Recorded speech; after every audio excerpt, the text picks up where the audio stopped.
Virginia in a 45-minute partisan speech to the nation's top commanders. Hegseth lectured them on fitness and grooming. He railed about so-called woke standards, and he declared that under his leadership, the department would end the, quote, war on warriors.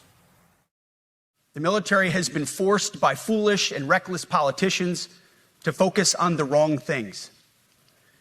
In many ways, this speech is about fixing decades of decay. Some of it obvious, some of it hidden. You might say we're ending the war on warriors. I heard someone wrote a book about that. The last part was a completely unctuous plug for himself there, just in case you missed that. I'm sure you didn't. Because Hegseth, of course, did write a book in 2024 titled The War on Warriors, which he just plugged in the speech. And in that book, Hegseth argued at length that the United States military should ignore the Geneva Conventions and other elements of international law governing the conduct of war. He wrote, quote, "We are just fighting with one hand behind our back, and the enemy knows it. If our warriors are forced to follow rules arbitrarily and asked to sacrifice more lives so that international tribunals feel better about themselves, aren't we just better off winning our wars according to our own rules? Who cares what other countries think?" It's really missing the point entirely. Now, the book followed years of Hegseth advocating for U.S. service members accused or convicted of committing atrocities and war crimes. In 2019, that advocacy helped lead to Trump issuing pardons or reversing punishments for 3 men, two of whom had been turned in by members of their own platoons. And today, Hegseth reiterated his extreme view that United States forces should prioritize intimidation and lethality over law. We also don't fight with stupid rules of engagement.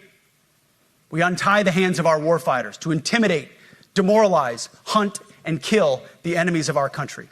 A few months ago, I was at the White House when President Trump announced his Liberation Day for America's trade policy. It was a landmark day. Well, today is another Liberation Day. The liberation of America's warriors, in name, in deed, and in authorities. You kill people and break things for a living. You are not politically correct and don't necessarily belong always in polite society. Every 2 seconds, someone in the US needs a blood transfusion, and that makes blood essential for medical. Now, part of what makes Hegseth's comments particularly chilling is that immediately after he stepped off the stage, up came Donald Trump. I'm thrilled to be here this morning to address the senior leadership of what is once again known around the world as the Department of War, like what I call the Gulf of America, because to me it was always the Gulf of America. And you know, we want war because we want to have no wars, but you have to be there, and you know, sometimes you have to do it. I have settled so many wars. I love Space Wars because that was my creation. You know, when you create something, I love it. And the people we put in there were good. I got that right. Actually, I love my signature. I really do. Everyone loves my signature. We won every swing state. We won the popular vote. I'm a very aesthetic person, and I don't like some of the ships you're doing aesthetically. Now, you would think that if he thought about calling all of the military leaders around the world to Quantico, Virginia, he could have at least written a comprehensive speech. It's not what he did. Now, in the midst of all of that nonsensical babble, some of which we just showed you, some of what Trump said today to our nation's military leaders was also incredibly alarming, including this. Well, America is under invasion from within. We're under invasion from within. No different than a foreign enemy, but more difficult in many ways because they don't wear uniforms. At least when they're wearing a uniform, you can take them out. These people don't have uniforms. But we are under invasion from within. I told Pete we should use some of these dangerous cities as training grounds for our military, National Guard, but military. Joining us now is retired Lieutenant General Russell Honore, who served 37 years in the United States Army. General Honore, when you hear the president refer to a war from within, and where he names cities to send the military into, refers to cities as training grounds, what goes through your mind? It had a chilling effect when I heard him say it. I know he often repeat things like that in front of his mega base, but this was a chilling effect as a pronunciation of a new strategy to use the U.S. military to go into cities and fight mock wars in practicing to go fight real wars against American citizens. I'm not quite sure the president has full understanding of the words he used, but I also know he was looking at a bunch of warriors who understand their rules under the Constitution and Title 10 of the U.S. Code that describe the actions of the armed forces. One of the things that was striking is that when he gathered all these people, he had people come from around the world for a 45-minute political speech, essentially, 4 stars, 3 stars, 2 stars, 1 stars, to come to meet in Quantico. A meeting like this has little, if any, precedent. Tell me if I'm wrong here. But what do you make of what you've heard out of it today? Well, I think, to use the old Louisiana term, I'm not sure if the squeeze was worth the juice for the effort to bring these leaders from all around the world, from the very important commands, fighting a campaign, protecting NATO airspace, supporting the war in Ukraine, the war in Gaza. 2 days before this event, 3 days before this event, we had Russian airplanes off the coast.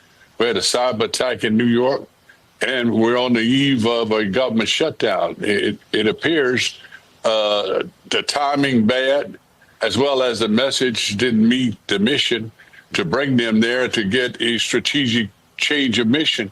And some of the things that the secretary said was using his personal book as a field manual on how we're going to fight in the future, and his favorite talking points from Saturday morning television. So the generals and sergeant majors responded the way you would expect them to respond in a formation.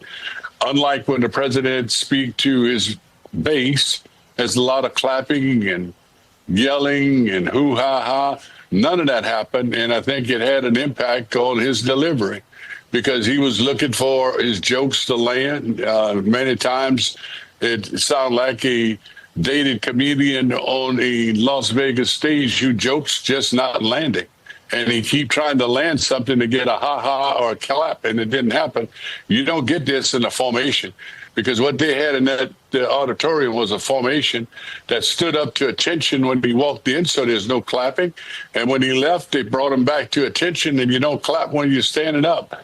I think it kind of caught him off guard. And sometimes when the secretary was talking, he sounded like an amateur musician starting to believe his own magic, quoting his own book as a warfighting manual. This is most unusual, but I got confidence in those generals and those sergeant majors. They're going to go back and they're going to execute Title 10 and U.S. Code, keep the troops focused, train them. And those who got a little extra weight on them, they better get on some Ozempic, get it moving, lose it or lose it. One of the things that Secretary Hegseth also talked about is rules of engagement. He called them kind of silly or unnecessary, and he seemed to distort what they actually mean. Why are they important, and what do they actually mean? Why are they important to have the rules of engagement that military leaders have had for so long? Well, the war on terror, this long expanded war in Afghanistan and Iraq that we fought, was fought in among the civilian population. And it took extensive confirmation before targets were hit indiscriminately. Because you know what? When we didn't get it right, the world knew. When we bombed somebody who we thought was a bomber, even looking at the Afghanistan withdrawal, we did a bad target. And we hit a man and his family in a car delivering food for NGO because maybe we didn't follow the full rule of engagement. That's why we have rules of engagement, is to ensure and verify, and the responsible commander know once he gets that order, they're responsible for it. And the soldiers on the ground need to know you just don't go shoot everybody in the village. And in the war on terror, that was a very important tool that was used to limit the casualties of non-combatants.